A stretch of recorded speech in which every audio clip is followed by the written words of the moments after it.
Hey guys, welcome back to my channel. It's a girl, Sonia Ibel. So last week on Business Tips, I actually talked about the 9 building blocks of a business model canvas, and I said I was going to focus on value proposition in my next video. So let's talk about value proposition in details.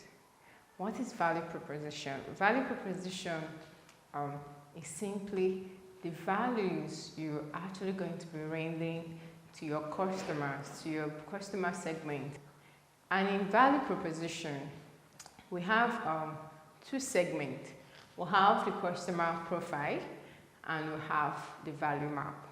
The customer profile have in details the job, the pain, and the gain that you are actually going to be delivering to your customers.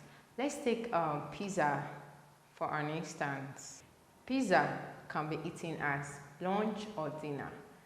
Yeah, let's say for instance you wanted a fast food, you're really tired from your work and you literally don't want to eat a heavy food. You can decide to go for a pizza. Number one, it's fast, and pizza can also serve as a snack.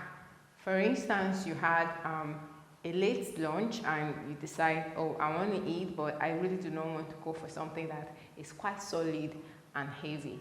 You can option to go for a pizza because it serves as a snack and it's at the same time as a real meal, right? You can also use pizza for a get-together, or you're having a get-together with your friends and you decide to make pizza a snack that you guys can go around with. So now, pizza is serving different purposes for your different customer segment. That's why we say that you can literally have more than one customer segment, and one product you actually produce can serve different things for your different customers. Now let's look at the pain. Now, the pain of staying hungry, the pain of having to go and start preparing meal. At that time, you probably don't have the time, or you're very hungry and you just have a short period of time for you to actually get something to eat. Might actually lead this to say, let me go for pizza. So it's actually taking out the pains of your hunger at the same time, filling you up. What are the gain? You're gaining a quick meal, something that can serve as real meal at the same time, serve as a snack. Something that is quick to get, right? So let's take another instance. Let's talk about Tesla, the electronic car. Before Tesla came on board, I believe for people that are very conversant with cars, you remember that there are other companies too that produce electronic cars, but Tesla came on board and it became a global name per se, because they actually stand out. So what job is this car going to be doing for the customers that is going to be buying it? Number one is commuting. For those that actually need to move from one place to another and they need their own car, Tesla is there to give them a car. Some might be social, like you want to belong to a class or you're standard and you decided to go for electronic car that everybody knows about. It might be class, it might be easy to move, it might be giving yourself something that maybe gifting yourself and belonging to a class, right? Now, what are the pains a lot of people might consider when going for an electronic car? You can try and think of, what about if the car dies in the middle of the road where there is nothing for you to use and charge it? So Tesla's car can actually be charged for, I think, an hour plus, and it's fast to charge, and the electronic battery lasts long. So what are the gain that this car is creating for you? It's giving you a class, number one. So it's also linking a little bit to what are the jobs it's going to be doing for you. Right, so if you talk about values, your value proposition, the value that your company and your product might be providing to your customers, it might be functional, it might be emotional. Just like the Tesla car, yeah, when you have one, you believe you actually belong to a particular class. in the society, right? It might also be emotional. It might be functional. So having a business value that you provide that is quite different from what others provide. Just like I stated earlier, Tesla was not the first electronic car company that will have, but they came on board and they made a lot of adjustments and they make things better. They try to stand out from other companies that produce electronic cars, right? So that is what value proposition is all about. It might not be a new idea per se. I don't know if people that started pizza, but pizza came on board and it became a talk of time. I personally, I do not like pizza that much. So, but for people that really love pizza, yeah, it stands as a snack and at the same time it serves as food because you can literally eat it and get filled up and go to bed, right? So in your value proposition, you need to consider a lot of things. What stands you out from the next customer? What job is your product going to be doing differently from what other competitors are actually doing in the market? And what special value do you actually have? So it might be in your mode of delivery, how you actually deliver your product. It might be in the timing. You can actually talk about branding, yeah. It might be in the way you package your brand. Obviously, packaging a brand does not necessarily mean that this brand is the best in the market, yeah, but it attracts people to it. I came across a post that said that people do not care about the 75% or 70% of the new product that is being released in the marketplace, but it's about the value they're going to be getting and the job this product and service is going to be actually doing and going to be doing for them. Is it going to be relieving their pain and is it going to be creating gain for them?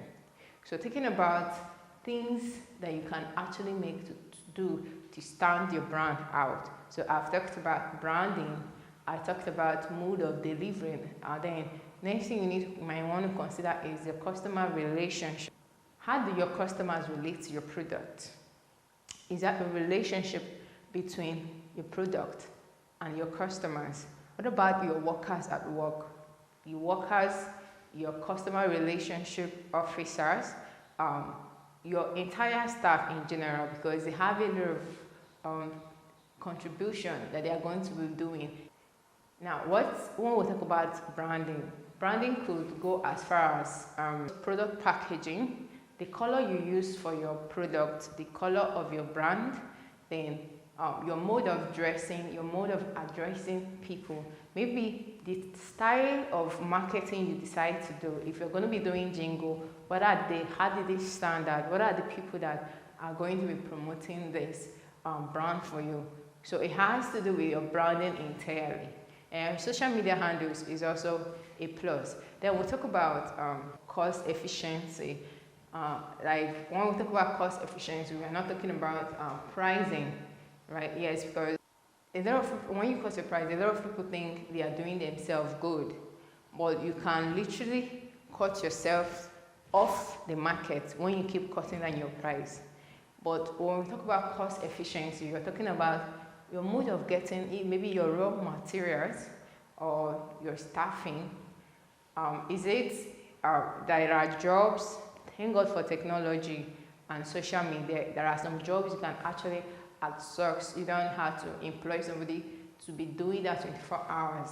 When you can literally outsource it and people do it for you and get paid maybe half of the money you're going to be paying somebody that had to be working every month for this particular stuff. Then sourcing your raw materials. Do you buy from where the price is quite high, or do you go and source it where you can get at a lower price? Remember that business is all about minimizing your expenditure and maximizing your profit. So at the end of the day, you need to do something that you can actually make revenues from, you can make gains from, and be able to sort out other bills you have, including paying your staff members. So your cost efficiency might be important in terms of you wanting to cut your price or your mode of delivery, right? Then another thing is technology. A lot of businesses are being done online, especially since pandemic. So you can literally say, okay, we are making use of internet because a lot of people are on the internet. So if you are used to doing having your business just in your marketplace, maybe it's time for you to actually utilize the technology. A lot of people love to be delivered things to where they are. They don't like to move around much after pandemic, so you can literally take advantage of the new phase we are, the phase of technology, and grow your business and make you stand out. It will amaze you what you see online when you decide to go and check out businesses. Even businesses you never thought could be online. When you make your researches, you do find out that they are going online because that is where the market is. Literally, there's some app that you can literally use to get a carpenter, a plumber to come and do one or two things for you. Before, it was not like that. You literally have to walk down to them. If you don't even have a contact, it's going to be difficult for you to get. But now you can literally be in your house and make order for those things, and you see them coming to do your job for you. So take advantage of technology to get your services across to your customers. When you talk about customer profiling, you list out the job your business is going to be doing for these people. What are the pains people are trying to avoid with this your product, and what are they going to be gaining? Now, after you've listed them out, then it's time to arrange them in the area of importance. What are the important ones? You put them first, and the less important ones, you put them last. Then after doing that, then you talk about which of this pain are you helping relieve, and what are the gains you're going to be creating, and what job is your product going to be doing for these people. So it's okay to list as many as possible of the pain and the gain and the job this product can actually do. Then try as much as possible to focus on the ones your product is actually going to be doing for these people, because obviously you might not be able to cover all, but you need to consider the ones. Then you talk about, now when you talk about the second part, which is the value map. The value map actually talk about the values your product is going to be rendering to these people.